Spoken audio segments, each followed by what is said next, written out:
Բարև ձեզ, ես Արամն եմ Ազատազենից, թվանք հաղորդման այսօրվա եթերում ձեզ ներկայացնելու ենք ROSI 7022 Delta AR պլատֆորմի հրացանը, որը 22 LR դրամաչափի է, արտաքինից նման է ամերիկյան AR պլատֆորմի զենքերին, բայց իր փակաղակային խմբով և մեխանիկական աշխատանքը իներցիոն սկզբունքի փակաղակով 22 դրամաչափի հրացան է։ Բավականին մեծ տարածում ունի, որովհետև 22 դրամաչափի հրացանները հայտնի են զինամթերքի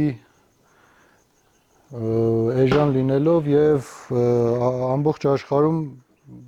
նրանք, ովքեր ցանկանում են շատ կրակել, սովորաբար ունենում են 22 դրամաչափի հրացան։ Այս զենքը հայտնի է նաև իր թեթևությամբ, երևի զենքի քաշը 1.5 կիլոգրամ կամ մաքսիմում 2 կիլոգրամ լինի, բավականին թեթև է, չի զգացվում ձեռքի մեջ, ունի 2 պահեստատուփ 10 տեղանոց, լինում է ձեռք բերել նաև 30 տեղանոց պահեստատուփեր, փողը 413 մմ-անոց է, փողի վերջում տեղադրված է բաց տեսակի փողաբերանի արգելակ, ունի ամբողջական M-LOK համակարգ փողակալի վրա, այսինքն հնարավորություն է տալիս տեղադրել տարբեր տեսակի սարքավորումներ, լապտերներ, լազերային ցուցիչներ և այլն։ Զենքը համալրված է կարգավորվող խզակոթով, բավականին մեծ կարգավորման հնարավորություններով, արտաքինից ամբողջությամբ պոլիմերային է, ինչը հենց թեթև է դարձնում այս զենքը, բռնակը պատրաստված է ստանդարտ AR տիպի հրացանների բռնակի տեսքով և նույնպես բավականին հարմար է և համալրված է այս զենքը դիոպտրիկ նշանոցով, որը ունի 2 դիրք, ուրեմն առաջին դիրքը փոքր անցքով նախատեսված է փոքր դիստանցիաներ կրակելու համար, իսկ երկրորդը արդեն ավելի հեռու դիստանցիաների համար։ Այս զենքը կգնահատեն հատկապես մանր որսով զբաղվող մարդիկ, ինչպես նաև այն մարդիկ, ովքեր հենց 22 LR դրամաչափն են սիրում, և այսքանով բավարարվենք, գնանք 22 LR-ի տեղամաս, Երևանի քաղաքացիական հրաձգարանի և հասկանանք ինչ է իրանից ներկայացնում այս զենքը։ Եկել ենք փոքր ակոսափող զինատեսակների տեղամաս, ուրեմն մոտիկ թիրախների վրա մի քանի արագ կրակոց կանենք, ինչի համար որ այս զենքը հենց հիմնականում նախատեսված է, հետո մի փոքր ավելի փոքր թիրախների վրա կփորձենք կրակել 50 և 80 մետր հեռավորությունների վրա և մի քանի կրակոց կփորձենք 150 մետր հեռավորության վրա, հասկանանք ինչպես է կրակում այս զենքը։ Գնացինք։ Սկզբից այս 20 մետրանոցներին կկրակեմ մի քանի հատ։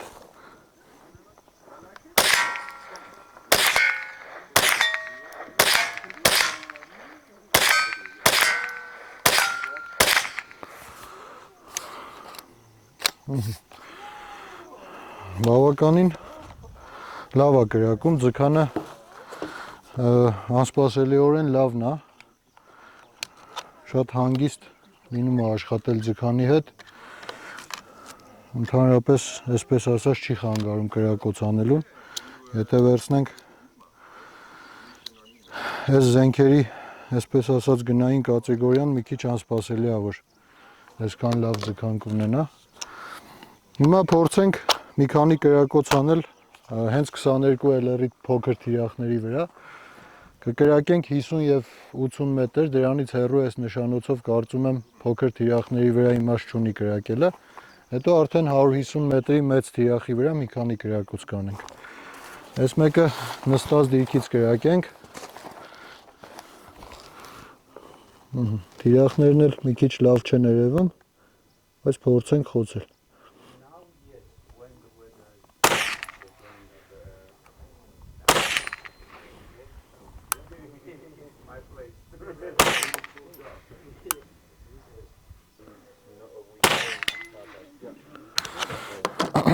Հիմա կտեղափոխվենք հիմնական ակոսափող զենքերի տեղամաս եւ կփորձենք մի քանի կրակոց 150 մետրանոց թիրախների վրա։ Եկել ենք հիմնական կրակային տեղամաս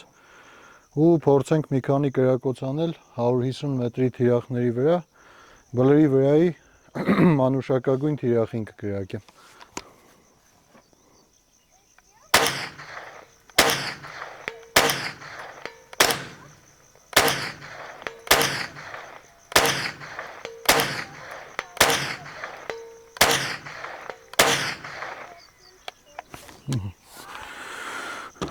Զենքը շատ լավ է կրակում,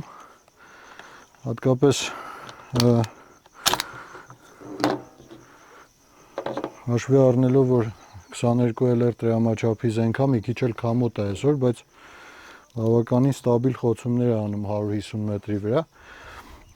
Որոշեցի մի քանի հատ էլ 150 մետրի փոքր թիրախների վրա կրակել, արդեն նստած դիրքից, տեսնենք ինչ կստացվի եւ այսքանով հաղորդումը կսահմանափակենք։ Կրակելու եմ դեղին թիրախին։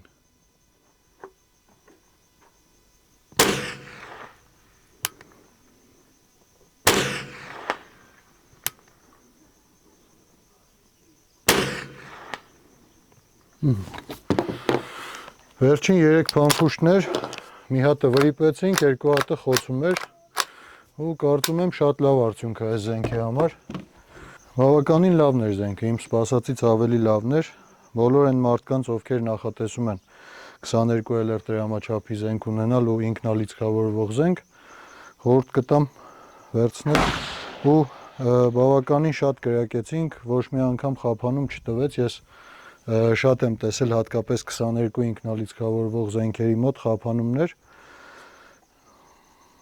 երևի այսքանը զենքի մասին,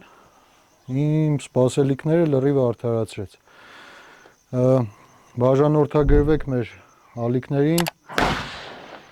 կարող եք բաժանորդագրվել նաև Patreon-ին, դրանով կաջակցեք կառույցի զարգացմանը, Հայաստանում զենքի մշակույթի տարածմանը եւ զինվեք, որովհետեւ այսօրվա Հայաստանում կարելի է ասել պարտադիր է զինված լինելը։ Այսքանը, շնորհակալություն, հաջողություն։